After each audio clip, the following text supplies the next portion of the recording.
My name is Peter Zellner. I'm a principal in AECOM. I run the Los Angeles practice. So I'm going to tell you the story of my rebirth. So 6 months ago, I was recruited by Ross Wyman to run the Los Angeles office. And in my previous life, I was a professor at SCIAR and I guess a boutique practitioner.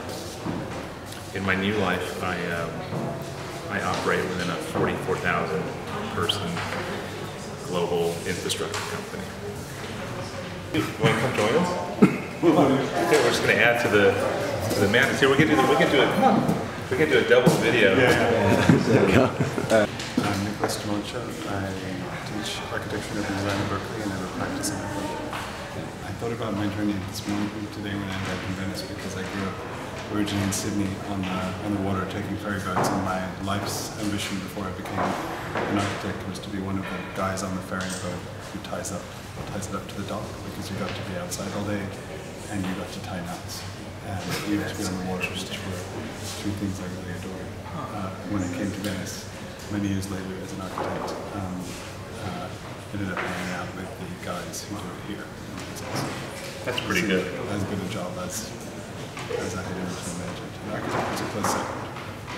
Huh. Well, you know, it's funny because I actually studied architecture in Australia, but when I was there, I went to start at the University of Sydney. I was actually enrolled in anthropology, and then I was going through the list, and I just, for some reason, my hand just kept moving, and I checked architecture. And then, because I'd done a transfer from UCSD in La Jolla, where I was doing anthropology, to Sydney, and then I don't know what happened, but I changed my mind. And then I did get into Sydney for some reason, or maybe I did get into Sydney, but then I went to go see my relatives in Melbourne, and somebody convinced me to go look at the University of Melbourne or RMIT, and I applied to both. And then I got into RMIT, and that's when my dad did architecture, and then somehow I just drifted into it. Sort of by accident. My family migrated to Australia from Eastern Europe in the 40s or 50s. So I wasn't born there, I was born in the States, but I have an Australian passport. Did you know that? No. I was born in the States, but I have an Australian passport. That's weird. Yeah.